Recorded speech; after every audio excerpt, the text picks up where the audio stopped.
샬롬, 오늘은 5월 13일 월요일입니다.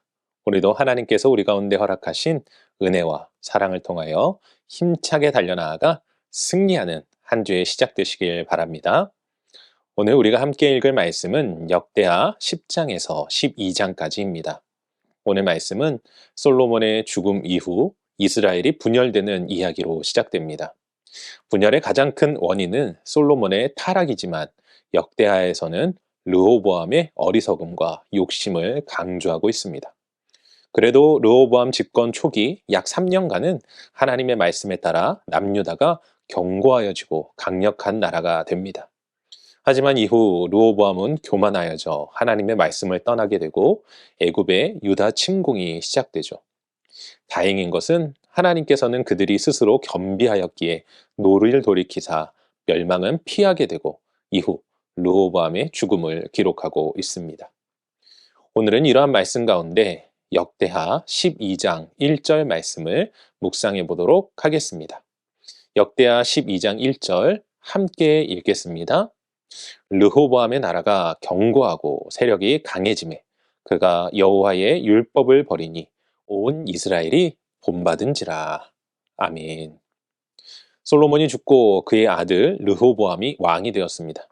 그런데 안타깝게도 르호보암은 집권 초기부터 실수를 범하게 되므로 나라가 둘로 나뉘게 됩니다. 물론 이러한 일의 근본 원인은 솔로몬의 타락에 의한 것이었습니다.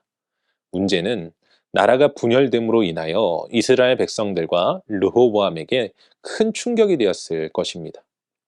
그렇게 르호보암은 처음 나라를 정비하는 일에 매진하게 되죠. 그리고 르호보암이 나라를 견고히 세우려 할 때 마침 이스라엘에 있던 제사장들이 예루살렘으로 몰려오게 됩니다. 이는 북왕국 이스라엘의 여로보암이 제사장들과 레위 사람들의 직분을 행하지 못하게 하였기 때문입니다. 이에 르호보암은 이들을 받아들이게 되고 제사장들과 레위인들은 르호보암을 도와 그의 왕권이 견고히 세워지는데 힘을 다합니다. 문제는 르호보암의 이러한 모습은 3년 동안 뿐이었다는 것입니다. 그는 자신의 왕권이 강해지는 것을 보고 금방 교만해졌습니다. 그리고 오늘 말씀에 그가 여호와의 율법을 버렸다고 말합니다. 르호보암은 자신의 강함, 나라의 견고함이 자신의 능력, 지혜로 여겨졌던 것 같습니다. 사랑하는 성도 여러분, 우리가 누리는 복, 형통함이 우리의 노력과 수고, 열심 때문입니까?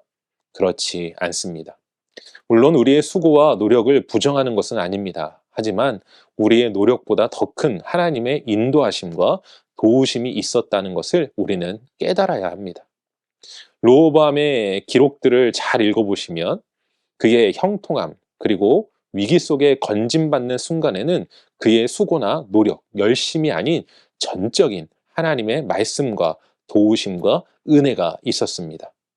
그에 반해 그의 삶의 위기와 어려움은 언제 찾아옵니까? 바로 하나님의 말씀을 떠나고 불순종할 때였습니다.